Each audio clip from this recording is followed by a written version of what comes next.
Halo semuanya, Assalamualaikum warahmatullahi wabarakatuh. Kita kembali lagi di channel YouTube Kursus Privat, channel yang membahas tutorial seputar aplikasi pada Windows, Microsoft Office, baik itu Microsoft Word, PowerPoint, dan juga Microsoft Excel. Pada kali ini teman-teman saya akan kembali berbagi informasi dan juga tutorial kepada kalian semua, yaitu kita akan belajar mengetahui, mengenal ciri-ciri dari software ya teman-teman. Tentunya ini cocok banget bagi kalian yang saat ini baru saja belajar tentang dunia komputer teman-teman. Nah langsung saja di sini kita bisa sama-sama lihat 15 jenis-jenis software komputer yang wajib kita ketahui secara bersama-sama. Nah apa saja softwarenya? Marilah kita simak video tutorialnya berikut ini. Namun sebelumnya, jika kalian belum subscribe channel YouTube Kursus Privat, silakan kalian subscribe terlebih dahulu agar nantinya kalian tidak ketinggalan video updatean terbaru dari channel YouTube ini. Oke teman-teman, di sini saya sudah masuk ke halaman website.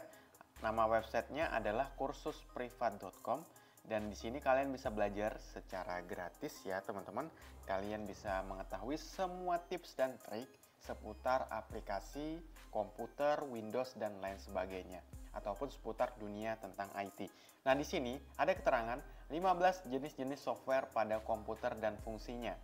15 jenis-jenis software pada komputer fungsinya tentunya ini menjadi hal yang wajib kalian ketahui ya teman-teman.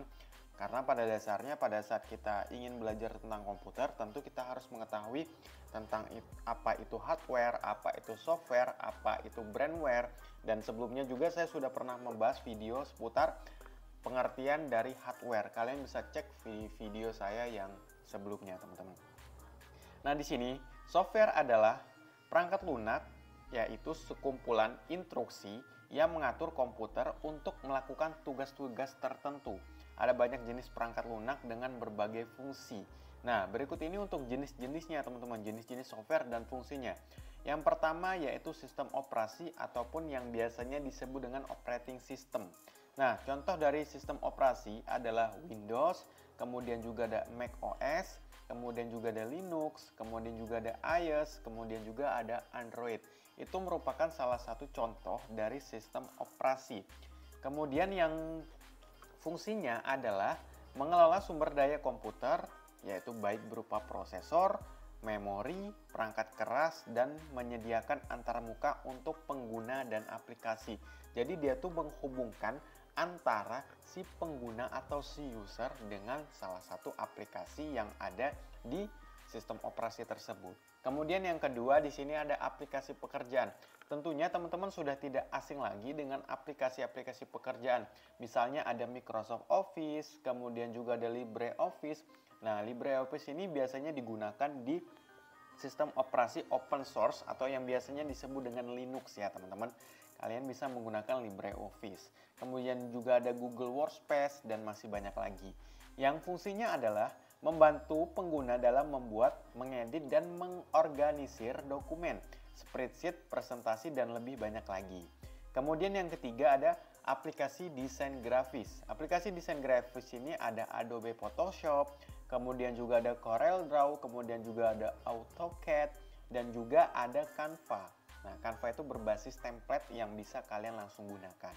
Gunanya adalah untuk membuat dan mengedit gambar, desain grafis, dan juga model 3D. Kemudian yang keempat ada aplikasi penelusuran.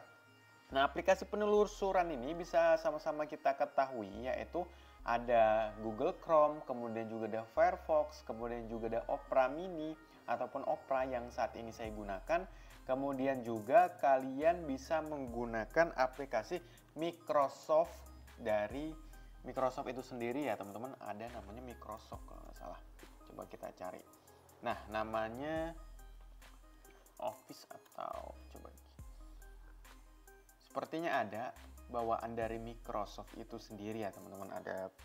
Ada Google penelusurannya sendiri teman-teman. Kemudian selanjutnya adalah aplikasi multimedia. Contohnya yaitu bisa GOM Player, kemudian juga ada VLC Media Player, kemudian juga ada Codec, dan masih banyak lagi. Kemudian juga ada aplikasi keamanan, contohnya yaitu ada antivirus, bisa kita gunakan antivirus bawaan Windows ya. Kemudian juga ada McAfee, kemudian juga ada Norton, dan masih banyak lagi. Nah, untuk bawaan dari Windows itu namanya Windows Firewall ya teman-teman. Fungsinya yaitu melindungi sistem dari ancaman berbagai macam seperti virus, malware, dan serangan cyber lainnya. Kemudian juga ada aplikasi jaringan.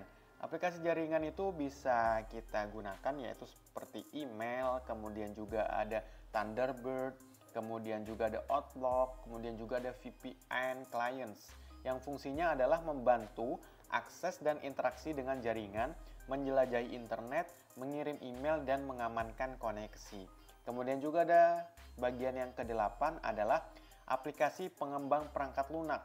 Nah, biasanya kan kalau seorang software developer itu biasanya mereka menggunakan salah satu aplikasi ini. Salah satu aplikasinya adalah IDE atau yang biasanya disebut dengan Integrated Development Environment. Kemudian juga ada Visual Studio Code, kemudian juga ada Sublime Text, kemudian juga ada Eclipse, dan masih banyak lagi. Yang fungsinya adalah membantu pengembang dalam menulis, mengedit, dan mengelola kode untuk membuat perangkat lunak ya teman-teman. Nah, biasanya saya menggunakan Visual Studio Code untuk melakukan atau membangun sebuah aplikasi. Kemudian juga di sini ada aplikasi database. Aplikasi database itu bisa kita sama-sama lihat yaitu ada MySQL, kemudian juga ada Microsoft SQL, kemudian juga ada server, kemudian juga ada Oracle, dan juga masih banyak jenis aplikasi database yang lainnya. Kemudian untuk fungsinya adalah mengelola dan menyimpan data dalam basis data serta memungkinkan pengolahan dan pengambilan data. Kemudian juga ada aplikasi permainan ataupun game. Kita bisa sama-sama lihat ada Minecraft, kemudian juga COD, kemudian juga ada Among Us, dan masih banyak lagi. Aplikasi virtualisasi biasanya kita gunakan VMware, VirtualBox. Nah, VMware dan VirtualBox ini sebenarnya sama aja, tapi kalau misalnya laptop kalian itu bahasanya speknya masih agak di bawah rata-rata, biasanya mereka menggunakan VMware karena dia lebih enteng. Seperti itu teman-teman. Kemudian juga ada aplikasi keuangan. Aplikasi keuangan itu ada Quicken, kemudian juga ada QuickBooks, kemudian juga ada Microsoft Excel. Itu bisa jadi kita gunakan untuk aplikasi keuangan. Kemudian ada aplikasi komunikasi, ada Zoom, ada Skype, ada WhatsApp, dan juga Slack. Aplikasi analisis data, ada Microsoft Excel, kemudian juga ada aplikasi kecerdasan buatan atau AI, biasanya menggunakan TensorFlow, PyTorch, ataupun kita bisa menggunakan yang saat ini sedang viral yaitu ChatGPT. Nah, itulah teman-teman 15 contoh software yang bisa kalian gunakan untuk proses pengenalan pada komputer dasar. Kalau misalnya kalian ingin belajar komputer mulai dari nol, kalian bisa langsung saja klik tombol WhatsApp di sini, nanti langsung kalian terarahkan ke nomor WhatsApp admin ya teman-teman. See you next time. Salam dari channel YouTube Kursus Privat.